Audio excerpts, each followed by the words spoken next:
জলপাইগুড়িতে অনুষ্ঠিত হল পতঞ্জলি যোগ সমিতি, ভারত স্বাভিমান ট্রাস্ট, কিষাণ সেবা সমিতি ও যুব ভারত জলপাইগুড়ির জেলা সম্মেলন। মঙ্গলবার স্থানীয় নবযুবক সংঘ প্রাঙ্গণে এই সম্মেলনের আয়োজন করা হয়েছিল। জেলা সম্মেলনে জেলার বিভিন্ন অংশ থেকে শতাধিক সদস্য অংশ নেন। যোগব্যায়ামের গুরুত্ব এবং মানব জীবনে তার উপযোগিতা নিয়ে বিশদে আলোচনা করা হয়।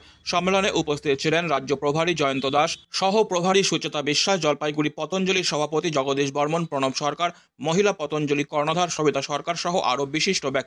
এই সভার মাধ্যমে শরীর, মন ও আত্মার সুস্থতার জন্য যোগব্যায়ামের গুরুত্ব এবং তা মানুষের দৈনন্দিন জীবনে কিভাবে অন্তর্ভুক্ত করা যায় সে বিষয়ে আলোচনা করা হয়। অংশগ্রহণকারীরা এই উদ্যোগকে সাধুবাদ জানান এবং আগামী দিনে আরও বৃহৎ পরিসরে এমন আয়োজনের আহ্বান জানান। এখানে আমাদের একটা জেলা সম্মেলন পতঞ্জলি যোগপীঠের তত্ত্বাবধানে একটি জেলা সম্মেলন চলছে। রাজ্য স্তরের থেকে যারা পদাধিকারী তারা এসে এখানে তাদের মূল্যবান বক্তব্য রাখবেন যোগের উপরে। যোগের দিশা দেখাতেই আমাদের এই সম্মেলনটা আয়োজন। কোথা থেকে লোক এসেছে? এখানে এসেছেন বর্ধমান থেকে, ডালখোলা, মালবাজার, ধূপগুড়ি, গয়েরকাটা, তারপরে হচ্ছে রাজগঞ্জ। কতজন?